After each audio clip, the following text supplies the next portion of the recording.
You started the briefing talking about some of these positive economic indicators and how the mood of consumers is changing as you're seeing some of these positive signs in the economy, but so far it really hasn't changed in their perception of how President Biden has contributed to this and helped them. Are there discussions about different ways that you can try to communicate this message, given the fact that so far it just hasn't sunk in with the American psyche that Biden should be getting credit, in your belief? I mean, look, we're going to just continue to have the conversation. We're going to continue to have the president speak directly to the American people. You saw him do that in many different ways in the past 2 weeks, where he's been able to address Americans at their home, right? Where he's been able to go to a business and talk to folks at a business. And so, look, we're going to try. Obviously, we're always trying to find ways to communicate with folks on the ground. And we understand. Look, polls don't vote; people vote. That's really important to remember as well. But I think the data still matters. The fact that consumer sentiment is high in a way that we hadn't seen it in some time, right? The numbers show that, and the fact that the economy is indeed stronger than it was since the president walked in to this administration. He's been able to create more than 14 million jobs.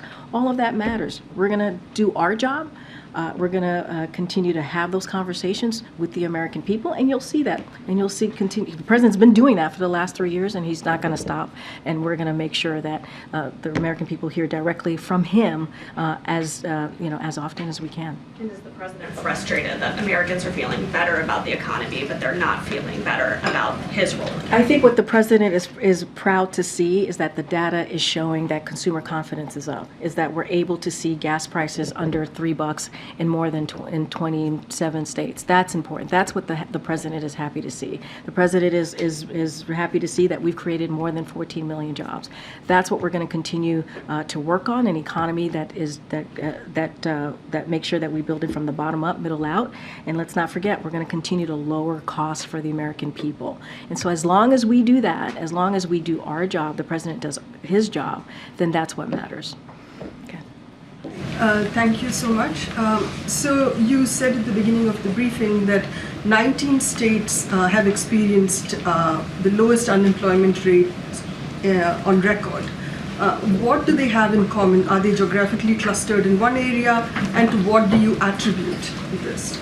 Oh, that's a good question. I don't have specifically which 19 states. Certainly, we can get that number. It's in the data, so it's in the state unemployment data, so you can actually pull it directly from there.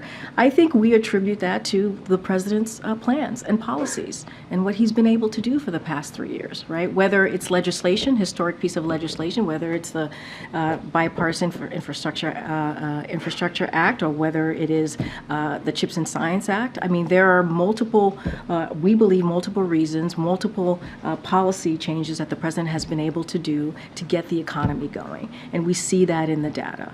And so we believe that what the president has done is working. Now we have more work to do in lowering costs, and we'll continue to do that.